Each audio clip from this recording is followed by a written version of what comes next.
football player for the day. And certainly that is one of the reasons why we are here tonight. I am Arlynn, and I am one of your hosts tonight for our 6th annual Share the Love charity event.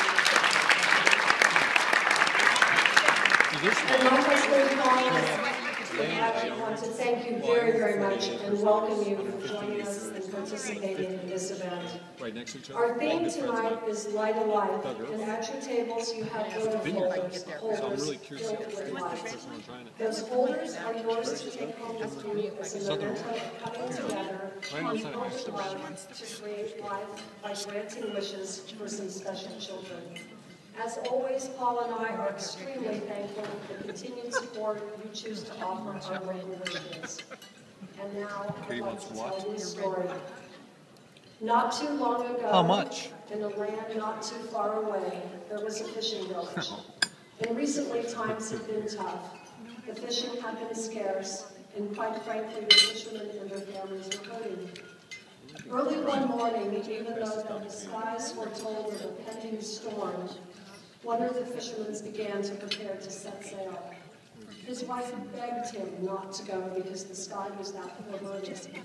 But he said, I have to take a chance and go out today. I might have a good catch. And so off he went.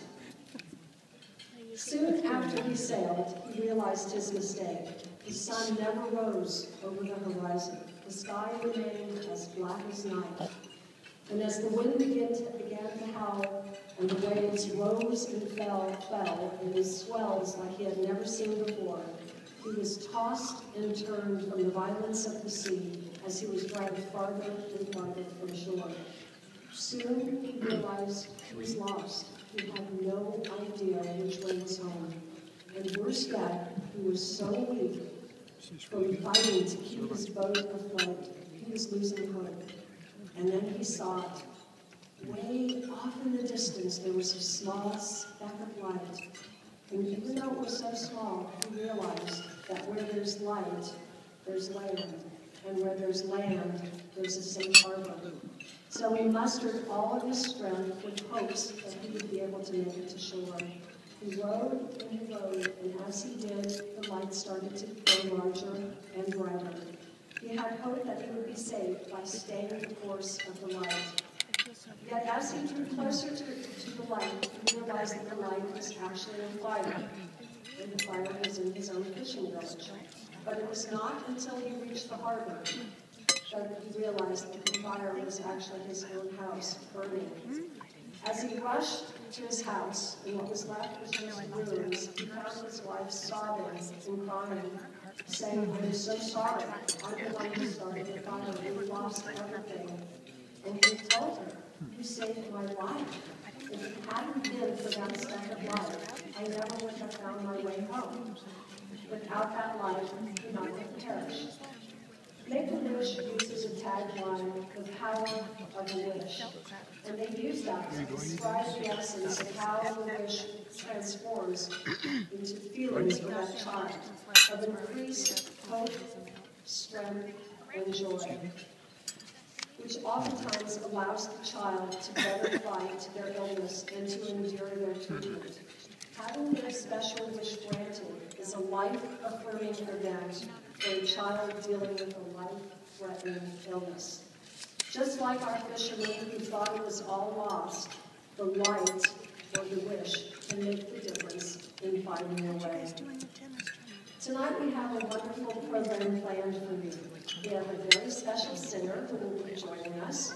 We have Andrew Krasny, television host and MC, and for those of us who enjoy tennis, we know him as the voice of the BNP and for tournaments from around the world. And Andrew has graciously volunteered his time to be our live auctioneer. We also have a Wish family, one of our own Share the Love children, and his family is here to tell their own story of what the wish meant for them. And later on, for your entertainment and dancing pleasure, the Stepping Stones will be joining us. But first, there are some very special people in the audience. Paul and I very much want to publicly acknowledge and have our chance to extend our most sincere thanks. Tim and Angela Martin are the owners of Caddyshack in Palm Desert, and besides excelling in extraordinarily wonderful golf carts, they also, as you saw in the foyer, have a wonderful array of life. Of art. But most importantly, there's a wonderful philanthropic side to the Caddyshack model, and for the past 2 years, Caddyshack has been a representing sponsor. And so we very much want to call Tim Martin up on stage to accept an Adopt-A-Wish plaque from us for the many wishes that they have granted for our own.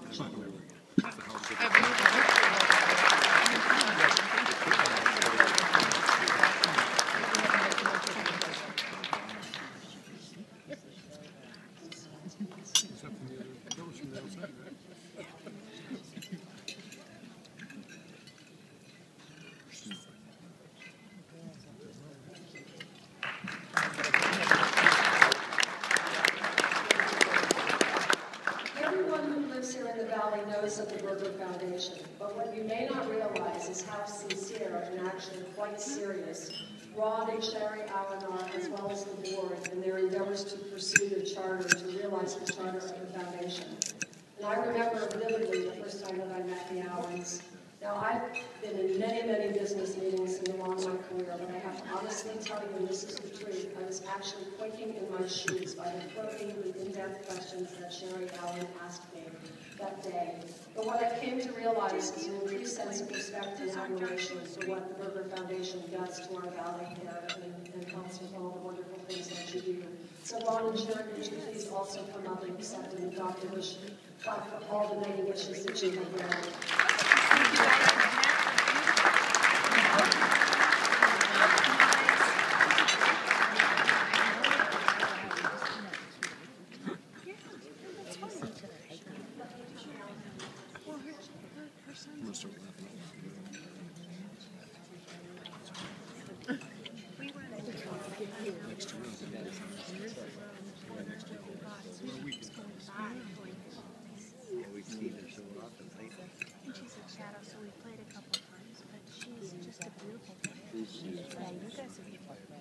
You may never be on the same side of the court. That's all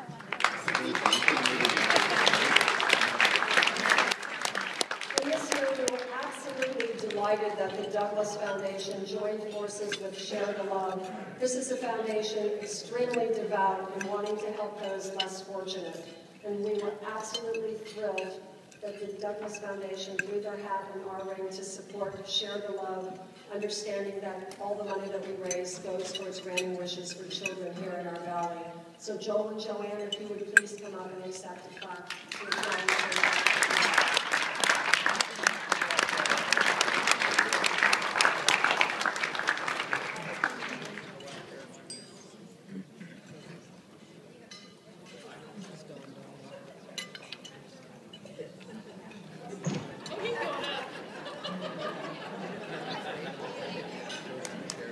This wasn't my idea. It was an incredible day today. You know, about golf. I mean, it was just incredible, wasn't it? The thing that we, played on one of the most elite golf courses in the world. It's really something to think about. And I have to tell you, when we first met, Paul and Arlynn over at Sherry and Ron Beebe's office, I was so impressed with these two people. And they were, what they've been doing for the last 6 years. But I hadn't realized until a week ago, I think, that it's just the two of them. And I would call Piggy up on the phone and say, do you know that it's just the two of them? There's no support staff. I mean, they put this whole shebang together, and I think they did a really good job. That's a lot of work. We're going to be bidding on some wonderful things here. The difference, I think, between the usual bidding, where you're trying to get the best we can for the least amount possible. I think we all have to remember that tonight, that this is a vehicle that we give to help you give. Some of the things here, like French laundry, what